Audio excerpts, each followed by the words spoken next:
ನಮಸ್ಕಾರ. ಇವತ್ತು ಒಂದು ಸುಪ್ರೀಂ ಕೋರ್ಟ್ ತೀರ್ಪು specific performance of the contract ಅಂದರೆ ಈ ಒಪ್ಪಂದದ ಅನುಷ್ಠಾನಕ್ಕೆ ಆಗ್ತಂಥ ದಾವಾ ಬಗ್ಗೆ ಒಂದು ಮುಖ್ಯವಾದ ತೀರ್ಪು ಬಂದಿದೆ. ಆ ತೀರ್ಪನ್ನು ಪರಿಚಯ ಮಾಡ್ಕೊಳ್ಳೋಕೆ ಕೂತಿದ್ದೀನಿ. ಯಾರ್ಯಾರು ನನ್ನ ವಿಡಿಯೋ ನೋಡ್ತಾ ಇದ್ದೀರಾ, ಚಾನಲ್ಗೆ ಸಬ್ಸ್ಕ್ರೈಬರ್ ಆಗದೆ ಹೋದರೆ ದಯಮಾಡಿ ನನ್ನ ಚಾನಲ್ಗೆ ಸಬ್ಸ್ಕ್ರೈಬರ್ಗಳಾಗಿ ಚಂದಾದಾರರಾಗಿ ಅಂತ ಕೇಳ್ತಾ ವಿಷಯಕ್ಕೆ ಹೋಗ್ತಾಯಿದ್ದೀನಿ. ಈಗ ನಿಮಗೆಲ್ಲ ಗೊತ್ತಿದೆ, ಮಾರಾಟಕ್ಕೆ ಯಾವುದೇ ಆಸ್ತಿಯ ಮಾರಾಟಕ್ಕೆ ಒಂದು ಒಪ್ಪಂದ ಮಾಡ್ಕೊಳ್ತಾರೆ. ಕೊಳ್ಳೋರು ಮಾರೋರು ಎಷ್ಟು ಹಣ ಅಂತ ನಿಗದಿ ಮಾಡ್ಕೊಳ್ತಾರೆ. ಆಯಿತಾ, ಸ್ವಾಧೀನ ಕೊಡಬೇಕೋ ಬೇಡವೋ ಅದನ್ನು ಮಾಡಿಕೊಂಡು ಕೊಡೋದ್ರೆ ಕೊಡ್ತಾರೆ, ಇಲ್ಲೋರು ಇಲ್ಲ. ಇಷ್ಟು ದುಡ್ಡು ಇವತ್ತು ಅಡ್ವಾನ್ಸ್ ಕೊಡ್ತಾಯಿದ್ದೀನಿ, ಅರ್ನೆಸ್ಟ್ ಮನಿ ಅಂತ ಕರಿತೀವಿ ಅದಕ್ಕೆ. ಮತ್ತು ಬಾಕಿದನ್ನು ಯಾವತ್ತು ಕೊಡ್ತೀವಿ ಮತ್ತು ಎಷ್ಟು ತಿಂಗಳೊಳಗೆ ರಿಜಿಸ್ಟ್ರ್ ಮಾಡಿಸ್ಕೋಬೇಕು, ಇವ್ರು ರಿಜಿಸ್ಟ್ರ್ ಮಾಡಿಕೊಡ್ಬೇಕು, ಅವ್ರು ರಿಜಿಸ್ಟ್ರ್ ಮಾಡಿಸ್ಕೋಬೇಕು ಬಾಕಿ ಹಣ ಕೊಟ್ಟು ಅಂತ ತೀರ್ಮಾನ ಮಾಡಿ. ಕರೆಕ್ಟಾ? ಹೌದು.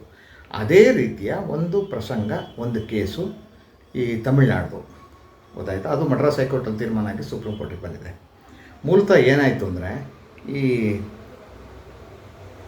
ಒಬ್ಬರು ಅಪಲೆಂಟ್ ಏನಿದ್ದಾರೆ ಅವರು, ನಾನು ಡೀಟೇಲ್ಸ್ ಹೇಳ್ತೀನಿ. ಮತ್ತು ಅವರು 9,30,30,000ಕ್ಕೆ ಒಂದು ಆಸ್ತಿನ ಕೊಳ್ಳೋದಕ್ಕೆ ಅಗ್ರಿಮೆಂಟ್ ಮಾಡಿಕೊಡ್ತಾರೆ ರೆಸ್ಪಾಂಡ್ ಜೊತೆ. ಅವ್ರು ಪ್ಲೆಂಟಿಫ್ ಅಂತ ಹೇಳೋಣ, ಆಯಿತಾ. ಆಮೇಲೆ 9 ಲಕ್ಷ ಕೊಡ್ತಾರೆ. ಅದು ಯಾವಾಗ ಅಂದರೆ 19/3/2010 ಅಗ್ರಿಮೆಂಟ್ ಮಾಡಿಕೊಳ್ತಾರೆ. ಎಷ್ಟು? ಜುಲೈ 2010 ಮತ್ತು ಸೇಲ್ ಡೀಡ್ ಮಾಡಿಕೊಡ್ತೀನಿ ಅಂತ ಮಾತು ಕೊಡ್ತಾರೆ. ಬಾಕಿ ಹಣ 30,000 ಕೊಟ್ಬಿಟ್ಟು ಸೇಲ್ ಡೀಡ್ ಮಾಡಿಕೊಡ್ತೀನಿ ಅಂತಾರೆ. ಮಾರೋರು ಮಾಡಿಕೊಡ್ತೀನಿ ಅಂತಾರೆ, ಮಾಡಿಸ್ಕೊಡೋರು ಮಾಡಿಸ್ಕೊಡ್ತೀನಿ ಅಂತ ಹೇಳ್ತಾರೆ. ಆದರೆ ಆಗ ಹೋಗಿ ಕೇಳಿದಾಗ ಅವರು, ಯಾರು ಮಾರ್ತಕ್ಕಂಥವ್ರು, ಯಾವುದೋ ಹಾರಿಕೆ ಉತ್ತರ ಕೊಡ್ತಾರೆ. ನಾವು ಒಂದು ಕೆಲಸ ಮಾಡ್ತೀವಿ, ಡಿಸೆಂಬರಲ್ಲಿ ಮಾಡಿಕೊಡ್ತೀವಿ ಅಂತಾರೆ. ಡಿಸೆಂಬರಲ್ಲಿ ಹೋದರೂ ಕೂಡ ಅವರು ಮಾಡಿಕೊಡಲ್ಲ.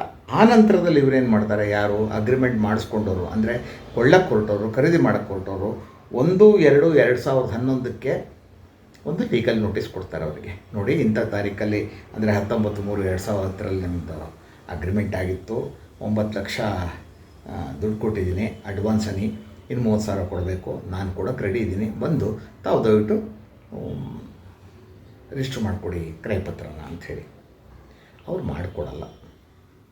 ಆಮೇಲೆ ಆ ನೋಟಿಸ್ ಕೊಟ್ಟ ಮೇಲೂ ಹೋಗಿ ಕೇಳಿದಾಗ ಅವರು, ಇಲ್ಲ ನಾವು ಮಾಡ್ಕೊಡೋಕ್ಕಾಗಲ್ಲ, ಸ್ವಲ್ಪ ಜಾಸ್ತಿ ದುಡ್ಡು ಕೊಟ್ಟರೆ ಕೊಡ್ತೀನಿ ಅಂತಾರೆ.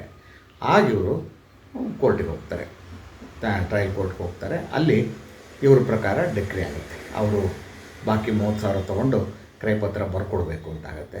ಮತ್ತು ಇನ್ನೊಂದು ವಿಷಯ, ಇವ್ರು ಲೀಗಲ್ ನೋಟಿಸ್ ಕೊಟ್ಟರಲ್ಲ, ಅದಕ್ಕೆ ಉತ್ತರನೂ ಅವ್ರು ಕೊಡೋದಿಲ್ಲ, ಗೊತ್ತಾಯ್ತಾ. ದಾವಾ ಹಾಕ್ಸ್ಕೊಳ್ತಾರೆ, ಡಿಕ್ರಿ ಆಗುತ್ತೆ. ಮತ್ತು ಫಸ್ಟ್ ಅಪೀಲ್ ಇದೆಯಲ್ಲ, ಫಸ್ಟ್ ರೆಗ್ಯುಲರ್ ಅಪೀಲ್, ಅಲ್ಲೂ ಕೂಡ ವಾದಿ ಥರನೇ ಆಗುತ್ತೆ. ಅಂದರೆ ಅದು ಕೂಡ ತರಡೆ ಕೋರ್ಟಿನ ಜಡ್ಮೆಂಟನ್ನೇ ಎತ್ತಿಡಿಯುತ್ತೆ. ಇವರು ತಕ್ಷಣಕ್ಕೆ ಯಾವುದು ಈ ಕ್ರಯಪತ್ರ ಬರ್ಕೊಡ್ಬೇಕು, ಆಸ್ತಿಗೆ ಸಂಬಂಧಪಟ್ಟಂತೆ, ಶೆಡ್ಯೂಲ್ ಆಸ್ತಿಗೆ ಸಂಬಂಧಪಟ್ಟಂತೆ ಅಂತ ಹೇಳ್ತಾರೆ. ಅದರ ವಿರುದ್ಧ 2ನೇ ಅಪೀಲು ಹೈಕೋರ್ಟ್ಗೆ ಹೋಗ್ತಾರೆ. ಹೈಕೋರ್ಟಲ್ಲಿ ಏನಾಗುತ್ತೆ, ಆ ಎರಡೂ ಕೋರ್ಟ್ ಮಾಡಿದಂಥ ಜಡ್ಜ್ಮೆಂಟನ್ನು ರಿವರ್ಸ್ ಮಾಡಿ ಇದು ಮಾಡಿಕೊಡೋದಿಲ್ಲ, ಡಿಲೇ ಆಗಿದೆ. 4 ತಿಂಗಳ ಒಪ್ಪಿದ್ದು 4 ತಿಂಗಳ ನಂತರ ಬಂದಿದ್ದಾರೆ. ಆದ್ದರಿಂದ 4 ತಿಂಗಳ ನಂತರ ಬಂದರೆ ಅವರು ಬಾಕಿ ಹಣ ಕೊಟ್ಟು ಅಗ್ರಿಮೆಂಟ್ ಪ್ರಕಾರ, ಒಪ್ಪಂದ ಪ್ರಕಾರ ನೋಡ್ಕೊಳ್ಳೋಕ್ಕೆ ರೆಡಿ ಇದ್ದರು ಅನ್ನೋದನ್ನು ತೋರಿಸಿಲ್ಲ, ಡಿಲೇ ಆಗಿದೆ. ಆದ್ದರಿಂದ ಅವರಿಗೆ ಕ್ರಯಪತ್ರ ಮಾಡೋಕ್ಕೆ ಬರೋದಿಲ್ಲ ಅಂಥೇಳಿ ಅವ್ರ ಪ್ರಾರ್ಥನೆನ, ಅವರ ಅಪೀಲ್ನ ವಜಾ ಮಾಡುತ್ತೆ. ಅಂದರೆ ಎದುರುಗಡೆ ಅವ್ರು ಹಾಕ್ದಂಥ ಅಪೀಲ್ನ ಅಲೋ ಮಾಡುತ್ತೆ, ಇವ್ರ ಪ್ರಾರ್ಥನೆಯನ್ನು ರಿಜೆಕ್ಟ್ ಮಾಡುತ್ತೆ. ಅದರ ವಿರುದ್ಧ ಅಗ್ರಿಮೆಂಟ್ ಮಾಡಿಸ್ಕೊಂಡವರು ಸುಪ್ರೀಂ ಕೋರ್ಟಿಗೆ SLP ಹಾಕ್ಕೊಂಡ್ಬಂದಿದ್ದಾರೆ. ಸುಪ್ರೀಂ ಕೋರ್ಟ್ ಮುಂದೆ ಬಂದಂಥ ಪ್ರಶ್ನೆ ಅಂದರೆ, ಇಲ್ಲಿ ಇವರು ಮಾರ್ಚ್ 2010 ಅಗ್ರಿಮೆಂಟ್ ಮಾಡ್ಕೊಂಡಿದ್ದಾರೆ, 9 ಲಕ್ಷ ಕೊಟ್ಟಿದ್ದಾರೆ. ತದನಂತರದಲ್ಲಿ ಜುಲೈ ಒಳಗೆ ಮಾಡ್ಕೋಬೇಕಾಗಿತ್ತು 2010 ಹೋಗಿ ಕೇಳಿದ್ರೆ ಅವ್ರು ಮಾಡಿಕೊಟ್ಟಿಲ್ಲ, ಆಯಿತಾ. ಮಾಡಿಕೊಟ್ಟಿಲ್ಲ. ಆದ್ದರಿಂದ ಅವರೇನು ಮಾಡ್ತಾರೆ, ಸ್ವಲ್ಪ 2-3 ಸಲ ಹೋಗಿ ಕಂಡು ಮಾಡಿಕೊಡಿ ಅಂತ ಸೌಹಾರ್ದಯುತವಾಗಿ ಕೇಳಿದ್ದಾರೆ, ಮಾಡಿಕೊಟ್ಟಿಲ್ಲ. ಕೊನೆಗೆ ಡಿಸೆಂಬರಲ್ಲಿ ಮಾಡಿಕೊಡ್ತೀನಿ ಅಂದರು, ಆವಾಗಲೂ ಮಾಡಿಕೊಡಲಿಲ್ಲ. ಆದ್ದರಿಂದ ಇವರು ಮತ್ತೊಂದು ಸಲ 2 ಸಲ ಕೇಳಿ ಮಾಡಿ ಈ ಫೆಬ್ರವರಿಯಲ್ಲಿ ನೋಟಿಸ್ ಕೊಡ್ತಾರೆ. 2011 ನೋಟಿಸ್ ಕೊಟ್ಟಿದ್ದಾರೆ. ಮತ್ತು ಆ ಪ್ರಕಾರ ದಾವಾ ಹಾಕಿದ್ದಾರೆ. ದಾವಾ ವಿತಿನ್ ಲಿಮಿಟೇಷನ್, ಕಾಲಮಿತಿ ಒಳಗೆ ಇರ್ತಕ್ಕಂಥ, ಅಂದರೆ 3 ವರ್ಷದೊಳಗೆ ಕಾಸ್ ಆಫ್ ಆಕ್ಷನ್ ಅರೈಸ್ ಆದ್ದರಿಂದ 3 ವರ್ಷದೊಳಗಿದೆ. ಆದ್ದರಿಂದ ಇಲ್ಲಿ ನಾವು ಪರಿಗಣಿಸಬೇಕಾದ ಒಂದೇ ಪ್ರಶ್ನೆ, ಒಬ್ಬ ವ್ಯಕ್ತಿ ಕೊಳ್ಳೋದಕ್ಕೆ ಹೊರಟು 9:30 ಹಣಕ್ಕೆ 9 ಲಕ್ಷ ಕೊಟ್ಟು, ಗೊತ್ತಾಯ್ತಾ, ಅವರು ಇನ್ನು ಒಂದು 30,000 ಬಾಕಿ ಇಟ್ಕೊಂಡಂಥ ವ್ಯಕ್ತಿ ಬಹಳ ಸಲ ಹೋಗಿ ಕೇಳಿದ್ದಾರೆ, ಕೊಟ್ಟಿಲ್ಲ.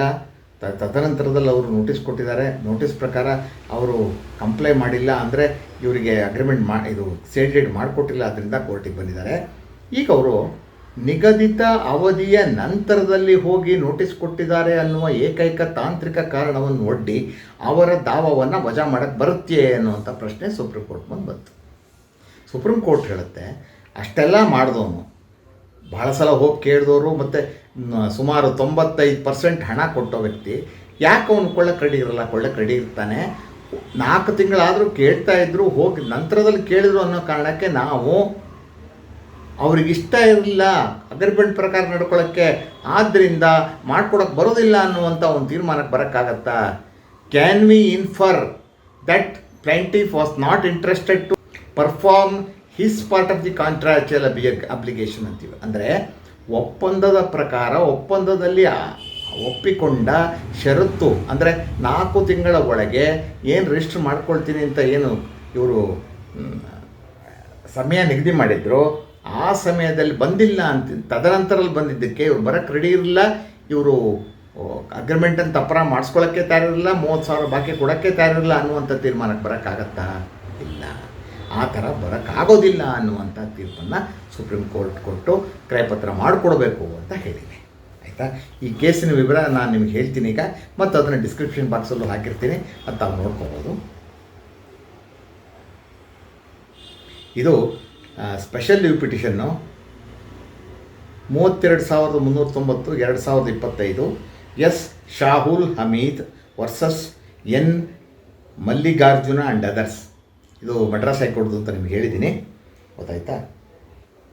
ಮತ್ತೆ ಮುಂದುವರೆದು ಸುಪ್ರೀಂ ಕೋರ್ಟ್ ಏನು ಹೇಳುತ್ತೆ ಅಂದರೆ, ಹೈಕೋರ್ಟು ಇವರು ಯಾರು ಕೊಳ್ತಕ್ಕಂಥವ್ರು, ಕೋರ್ಟಿನ ಮುಂದೆ ಇರ್ತಕ್ಕಂಥ ಅಪಲೆಂಟು ಅವಧಿಯ ನಂತರ ನೋಟಿಸ್ ಕೊಟ್ಟಿದ್ದಾರೆ ಅನ್ನುವ ತಾಂತ್ರಿಕ ಕಾರಣವನ್ನು ಒಡ್ಡಿ ವಜಾ ಮಾಡಿದ್ದಾರೆ, ಅದು ಕಾನೂನಲ್ಲಿ ಸಿಂಧುತ್ವ ಇಲ್ಲ ಅಂತ ಹೇಳುತ್ತೆ. ಈ ಕೊಳ್ಳಕ್ಕೆ ಅಗ್ರಿಮೆಂಟ್ ಮಾಡಿರುವಂಥ ವ್ಯಕ್ತಿ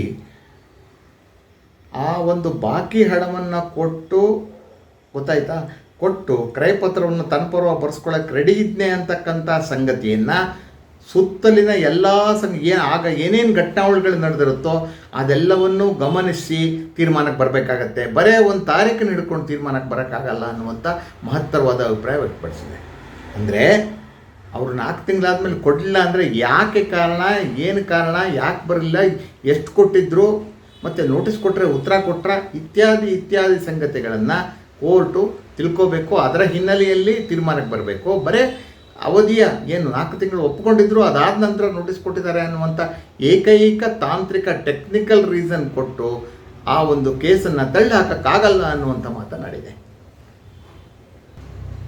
ಕಾನೂನು ಪ್ರಕಾರ, ಅಗ್ರಿಮೆಂಟ್ ಪ್ರಕಾರ ನಡ್ಕೋಬೇಕು ಅನ್ನೋ ಬದ್ಧತೆ ಇದ್ದಿದ್ದರಿಂದಲೇ ಅವರು ನೋಟಿಸ್ ಕೊಟ್ಟಿದ್ದಾರೆ. ಕೊಂಚ ತಡವಾಗಿದೆ, ಮತ್ತು ಆ ಲೀಗಲ್ ನೋಟಿಸಿಗೆ ಎದುರಾಳಿಗಳು ಉತ್ತರ ಕೊಟ್ಟಿಲ್ಲ, ನಿರಾಕರಿಸ್ಬೋದಿತ್ತು ಅವರು, ಗೊತ್ತಿಲ್ಲ. ಮತ್ತು ಈ ದಾವಾನ ವಾಯ್ದೆ ಅಂದರೆ ಅವಧಿಯ ಒಳಗೆ, ಲಿಮಿಟೇಷನ್ ಪೀರಿಯಡ್ ಒಳಗೆ ಹಾಕಿದ್ದಾರೆ. ಆದ್ದರಿಂದ ನಾವು ಇಂಥ ಸಂದರ್ಭಗಳಲ್ಲಿ ಒಂದು ತಾಂತ್ರಿಕ ಕಾರಣಗಳನ್ನು ಅಥವಾ ತಾಂತ್ರಿಕ ಒಂದು ಸಮಜಾಯಿಷಿ ಅಥವಾ ಗ್ರೌಂಡನ್ನು ಇಟ್ಕೊಂಡು ಆ ಡೇಟ್ ಒಳಗೆ ಕೊಡಲಿಲ್ಲ, ಕೊಡಬೇಕಾಯ್ತು ಅನ್ನೋ ಏಕೈಕ ಕಾರಣಕ್ಕೆ ದಾವಾ ವಜಾ ಮಾಡೋಕ್ಕೆ ಬರಲ್ಲ, ಕ್ರಯಪತ್ರ ಮಾಡ್ಕೊಡೋಕ್ಕೆ ಬರಲ್ಲ ಅನ್ನುವಂಥ ಮಾತನ್ನು ಹೇಳಕ್ಕೆ ಬರಲ್ಲ.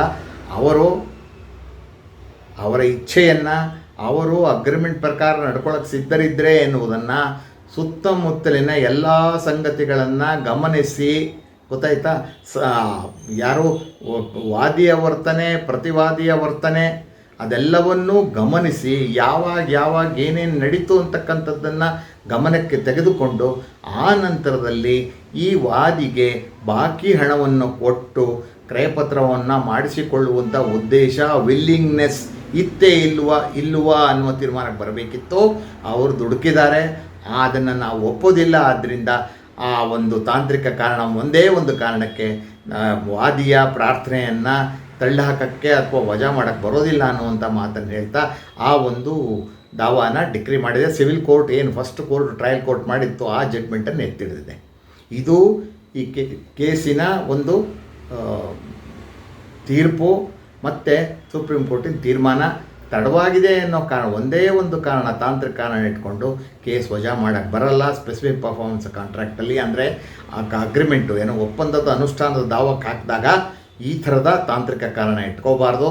ಗೊತ್ತಾಯ್ತಾ? ಅವ್ರ ಹಣ ಮುಕ್ಕಾಲು 95% ಹಣ ಕೊಟ್ಟಿದ್ದು, 30,000 ಮಾತ್ರ ಬಾಕಿ ಇದ್ದದ್ದು, ಮತ್ತು ತದನಂತರದಲ್ಲಿ ನೋಟಿಸ್ ಕೊಟ್ಟಿದ್ದು, ಲಿಮಿಟೇಷನ್ ಪೀರಿಯಡ್ ಒಳಗೆ ದಾವ ಹಾಕಿದ್ದು, ಇವೆಲ್ಲವನ್ನು ಗಮನದಲ್ಲಿಟ್ಟುಕೊಂಡು ತೀರ್ಮಾನ ಮಾಡಬೇಕಾಗುತ್ತೆ ಅನ್ನುವಂಥ ಒಂದು ಅಭಿಪ್ರಾಯವನ್ನು ಸುಪ್ರೀಂ ಕೋರ್ಟ್ ಹೇಳಿದೆ. ಇಷ್ಟು ಈ ಬಗ್ಗೆ ಮಾಹಿತಿಯನ್ನು ನಿಮಗೆ ಕೊಡ್ತಾ ನನ್ನ ಮಾತನ್ನು ಮುಗಿಸ್ತಾ ಇದ್ದೀನಿ. ನಮಸ್ಕಾರ.